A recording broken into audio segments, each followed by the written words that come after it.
More Twisted Metal lore, as requested, Dollface. Dollface makes her first appearance in Twisted Metal Black.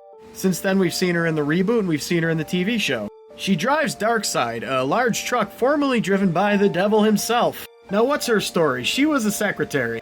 Her boss, Mr. Creel, was a real jerk.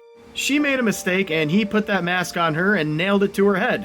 I'm pretty sure OSHA might have something to say about that. Now, she entered the tournament to, get rid of the mask.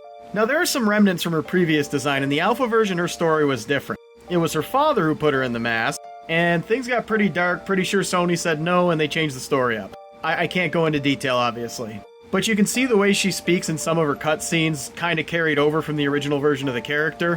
Anyway, long story short, she wins the tournament and faces Calypso asking for her prize.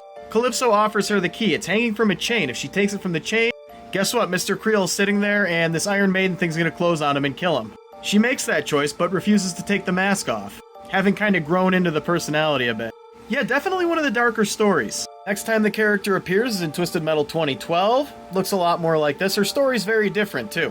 She was a model, and she got a scar on her face, and some surgeon put a mask over her face. I guess that was supposed to help?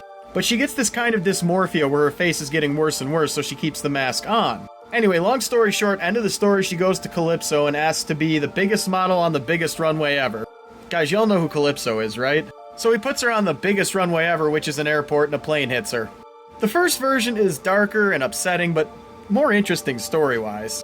Dollface also appears in the TV series, but I don't want to say much about her. The series is still going, and we're finding out more about her in the current season. All I'll tell you is she seems to be part of a group of assassins. Once again, Season 2 is going now, they're really divulging into her character, and I don't want to give anything away. Vae Victis, save awesome. What Twisted Metal character should we talk about next?